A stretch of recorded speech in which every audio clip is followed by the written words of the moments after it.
Today, we're going to discuss practical knowledge, negotiable instrument that we could use in our daily life. If we're talking about negotiable instrument, there are two negotiable instruments that we use daily in our life. One is promissory note, another is the check. When we're talking about promissory note, it is when we're having a hard time and we're trying to make a promissory note to pay for our debts. But I noticed that sometimes we just take it for granted when we're talking about terms and conditions. And when it comes for the time of payment, or when it comes on due already, the debtor or the maker of the promissory note wanted to have it changed, since we find it burdensome already when it comes to the time for payment. Unfortunately, when it comes to a promissory note, you cannot just change it, but your own choice. So before you are going to issue a promissory note, think it over the terms and conditions, if you could afford to pay the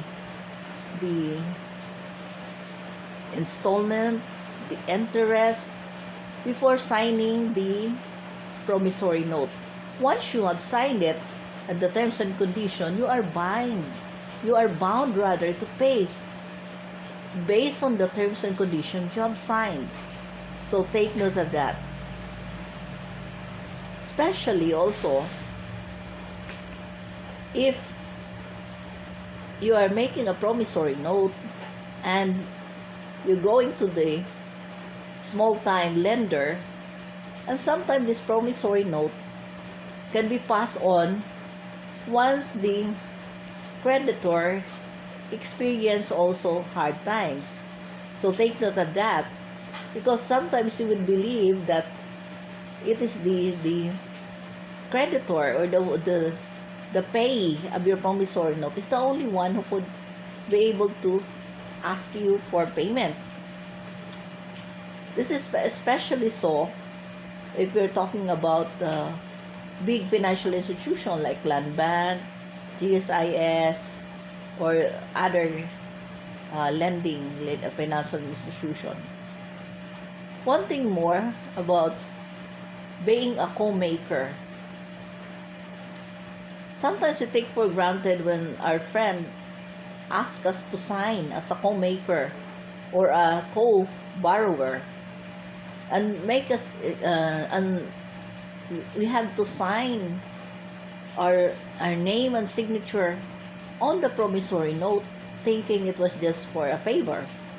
But take note that once you signed as a co-maker or a co-borrower, you are jointly and severally liable. What is jointly?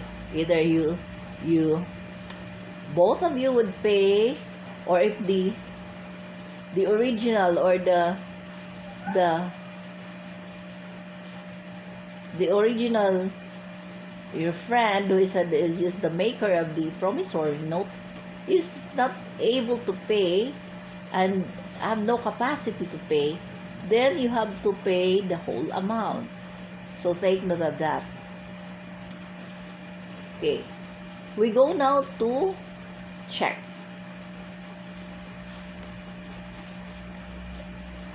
If you are the drawer of a check, if you're the one who issued the check, before you issue a check, be sure you have sufficient funds to cover for the amount. To have it, you don't want it to be dishonored by the drawing bank, to have later on several cases filed against you for collection or even estafa. So take note of that.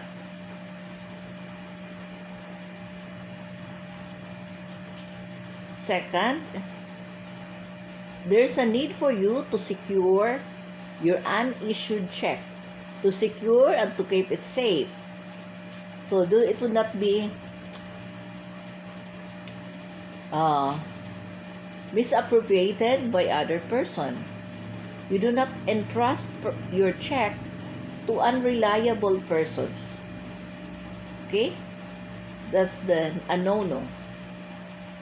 Number 3, do not pre-sign the check, leaving all the other details blank. Do not do it, because otherwise you could be liable if the check was negotiated to a holder for value.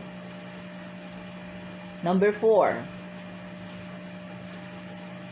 if you're going to issue a check, better complete all the details of the check to avoid unauthorized insertion on the amount, the date, and the interest. When we're talking about check, the amount and date of it becomes due. So be careful. Do not issue an incomplete check. Number 5, much as is possible, do not issue check pay to cash to avoid the check going to a wrong payee. Because once the check is paid to cash, it becomes a bearer instrument. Whoever had acquired the check has the right to encash the check and to ensure payment. So be careful. Number 6, to avoid material alteration, do not leave spaces where an additional figure or words could be added to the original amount. Like say 100,000, and there's a space before 100, the one, then you could add just 1, and it becomes 1,100,000. Your obligations become bigger than the original tenor. Or when there's a date, it's better to put the date, not only the figure, but let's say the month, the whole word. May, April. So it's better to put that to avoid alteration. Number 7, perjury. How to avoid perjury? Sometimes there are bad things that could happen, and your check is being forged by other unauthorized person. It is better that you have to give your contact to your bank so they could notify you when there's a check. Your check is being cashed, and if either you would have a stop payment or to avoid unauthorized withdrawal. Number 8, endorsement by the payee. In this endorsement by the payee, you are not the issuer of the check. Rather, you receive the check from the payee, and by negotiating it to you, you become the one that expected payment. So before you accept an endorsed check, be sure that you look up at the date. If it is that shit overdue, or if it is within 6 months after the issuance, or take notice if if it is a cross check. A cross check is where this to put 2 lines on the left side of the check, which means it is only for a deposit that intended to be negotiated further. This cross check usually is used for payment of products not yet delivered, or services not yet done or not provided, or there are some questions on the identity of the payee, so you would rather put a cross check that it could be only deposited in the name or the account of the payee. So take note of that. We go to a lost check. If you have a check that is lost, you need to inform immediately, as soon as possible, the bank, your bank, that you had issued you lost a check with the particular number, so they could stop payment immediately. Otherwise, you would be liable for being negligent of informing them of your the situation. Number 10, you give power, or you give authority to an agent, and this agent had misappropriated your check. You are liable because you are already stooped to claim otherwise. So be sure to trust only reliable agents or persons. Okay. Number 11.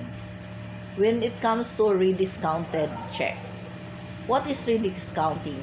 A rediscounting check is when a payee endorsed the check for you to pay them lesser amount because it is not yet due and they need already the money. So it is the same when it is endorsed to you. You be sure that there is no infirmity on the check itself, the date, the amount, the payment, and also, as much as possible, be sure that the title or the person who is